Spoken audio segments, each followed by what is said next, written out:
여러분, 교회에서는 반드시 예배를 드리잖아요. 예배를 드리지 않는 교회가 있을까요? 아니에요. 예배를 드리지 않는 교회는 없을 거예요. 모든 교회가 다 예배를 드립니다. 만약에 교회에서 예배를 드리지 않는다면 그것은 주님의 교회가 아니겠죠. 그런데 그렇다면 하나님께서는 그 모든 예배를 다 받으실까요? 우리가 수많은 예배를 올려드리고 있는데 하나님께서는 우리의 그 모든 예배를 다 받으실까요? 성경을 보니까 하나님께서는 어떤 예배는 받으시는데 어떤 예배는 받지 않으시더라고요. 그리고 심지어 어떤 예배는 하나님께서 역겹다라는 표현까지 하십니다.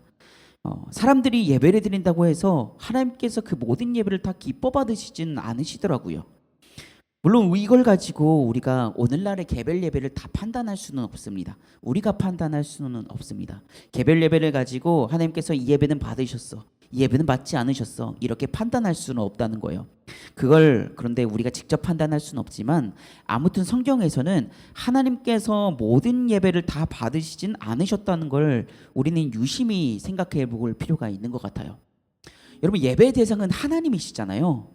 그래서 좋은 예배는 하나님께서 받으시는 예배입니다. 하나님의 임재로 충만한 예배예요.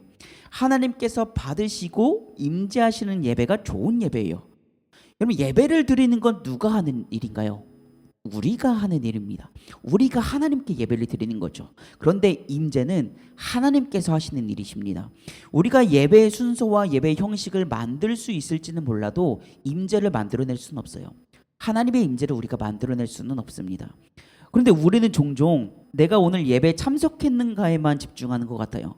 예배를 드리는 목적은 하나님께 경배하는 것이고 하나님을 만나는 것이고 하나님과 교제하는 것인데 그 경배와 만남이라는 본질을 잃어버린 채 내가 그 예배 자리에 있었는가, 내가 오늘 주일 성수를 했는가에만 집중할 때가 있는 것 같아요.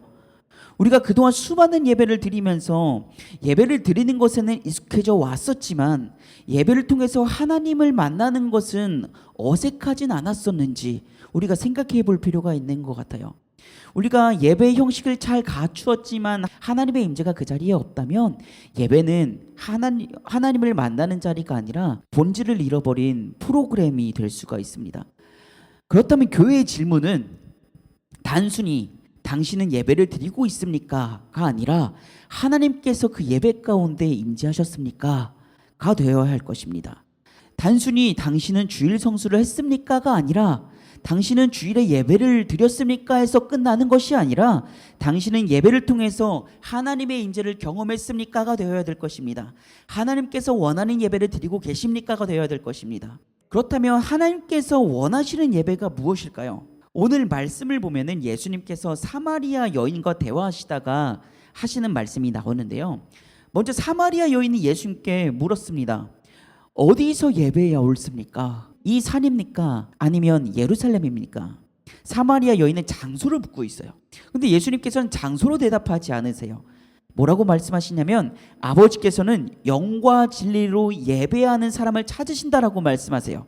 그러니까 하나님께서는 영과 진리로 예배하는 자의 예배를 받으신다라는 거예요. 그렇다면 영으로 예배 드린다는 것이 무엇일까요? 영으로 예배 드린다는 것은요, 이 예배 자리에서 하나님을 의식하면서 예배 드린다는 거예요. 성령의 임재를 내가 사모하면서 예배 드린다는 것입니다. 제가 주님 앞에 서 있습니다. 제가 주님 앞에 엎드리겠습니다. 이 인식이 살아있어야 된다는 거예요. 예배자 한 사람 한 사람이 하나님 앞에 홀로 서 있다는 그 인식을 가지고 예배를 드려야 된다는 거예요. 내가 외적인 몸만, 형식적인 몸만 예배에 와서 참석하는 것이 아니라 내 영과 내 몸이 그 예배에 임재하시는 하나님 앞에 서 있는 거예요. 그 인식이 있어야 됩니다. 그래서 예배드리기 전에 우리의 마음가짐이 굉장히 중요합니다. 내가 어떤 인식을 가지고 예배 자리 가운데 나아오고 있는지가 중요합니다. 정말로 성령의 임재를 사모하는 마음을 가지고 예배를 드리고 있는지, 아니면 그냥 습관적으로 형식적으로 이 예배당이란 장소에 나와서 앉아 있는 것에 불과한지 우리가 살펴보아야 할 필요가 있습니다. 좋은 예배가 되려면은 영이신 하나님께 우리가 영으로 서 있어야 합니다. 영적으로 서 있어야 돼요. 내가 하나님 앞에 서 있습니다 라는 인식이 있어야 합니다. 그런데 여러분, 이것이 가능하려면요, 예배 자리에 진리가 선포되어야 합니다. 설교자의 개인적인 생각이 아니라 예배자 개개인이 만들어낸 그런 하나님이 아니라 진리가 선포되어야 합니다. 하나님의 말씀 그 자체가 선포되고 진리가 선포되어야 해요. 진리가 선포되면요, 그 선포된 말씀을 통해서 예배자가 하나님이 어떠한 분이신지 깨닫게 됩니다. 그래서 그 진리가 선포되면 내가 이미 알고 있는 말씀이 선포되어서 내 귓가에 들리게 된다고 하더라도 내가 그 말씀에 감화돼요. 내 영이 그 말씀에, 그 진리에 감동하게 됩니다. 그래서 반응하게 돼요. 그래서 예배자가 영으로 예배드릴 수 있게 되는 것입니다. 그리고 그 진리의 말씀 앞에 나를 굽히게 돼요. 예배자가 그 진리의 말씀 앞에 나를 굽히게 됩니다. 그 진리의 말씀이 나를 깨우치게 됩니다. 그리고 그 진리 되신 예수님을 소망하게 돼요. 반응하게 됩니다. 그렇게 영과 진리로 예배드리는 자리 가운데 성령께서 임재하세요. 그런데 여러분, 성령의 임재를 우리가 어떻게 할 수가 있을까요? 이 예배 자리 가운데 성령께서 임재하셨는지 우리가 어떻게 알 수 있을까요? 여러분, 성령의 임재는 분위기로만 알 수 있는 것이 아닙니다. 성령의 임재는 열매로 드러나게 돼요. 성령의 임재를 통해서 예배자가 변화됩니다. 예배 가운데 임재하신 그 성령의 임재를 통해서 공동체가 성장하고 공동체가 변화됩니다.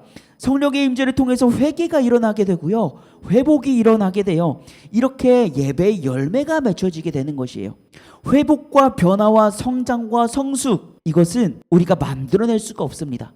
성령의 임재를 통해서 가능한 일입니다. 그렇게 열매가 맺혀지게 되는 거예요. 여러분, 하나님의 임재하심으로 충만한 예배는 그 자리에 있는 사람들을 변화시킵니다.